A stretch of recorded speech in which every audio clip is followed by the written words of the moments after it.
ಮಂಜೇಶ್ವರ ವ್ಯಾಪ್ತಿಯ ರಾಷ್ಟ್ರೀಯ ಹೆದ್ದಾರಿ ಕಾಮಗಾರಿ ದುರಸ್ತಿ ಕಾರ್ಯವನ್ನ ಕೊನೆಗೂ ಕೈಗೆತ್ತಿಕೊಂಡಿದ್ದಾರೆ. ಆದರೆ ಗುತ್ತಿಗೆದಾರ ಮಾತ್ರ ಕಳಪೆ ಕಾಮಗಾರಿ ನಡೆಸಿ ಅದೇ ಹಳೆ ಚಾಳಿಯನ್ನ ಮುಂದುವರಿಸಿದ್ದಾನೆ ಎಂದು ಸ್ಥಳೀಯ ನಾಗರಿಕರು ಆರೋಪಿಸಿದ್ದಾರೆ.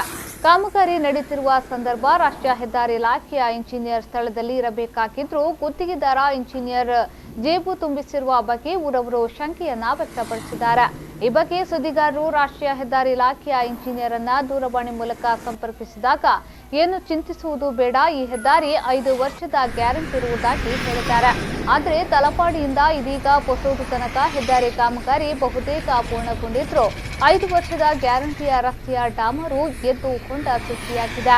ಕಳೆದ ಹಲವಾರು ಸಮಯಗಳಿಂದ ಪ್ರತಿಭಟನೆಗಳನ್ನು ನಡೆಸಿ ಬಳಿಕ ದುರಸ್ತಿ ಕಾಮಗಾರಿಗೆ ಸರ್ಕಾರದ ವತಿಯಿಂದ ಹಸಿರು ನಿಶಾನೆ ದೊರಕಿದ್ರೂ ಗುತ್ತಿಗೆದಾರನ ಕಳಪೆ ಕಾಮಗಾರಿಯಿಂದಾಗಿ ಕಾದು ಕುಳಿತ ಪ್ರಯಾಣಿಕರಿಗೆ ಈ ರೀತಿಯ ದುರಸ್ತಿಯಿಂದಾಗಿ ಪ್ರಯೋಜನವಿಲ್ಲದಂತಾಗಿದೆ ಎಂಬ ಮಾತು ಕೇಳಿಬರುತ್ತಿದೆ.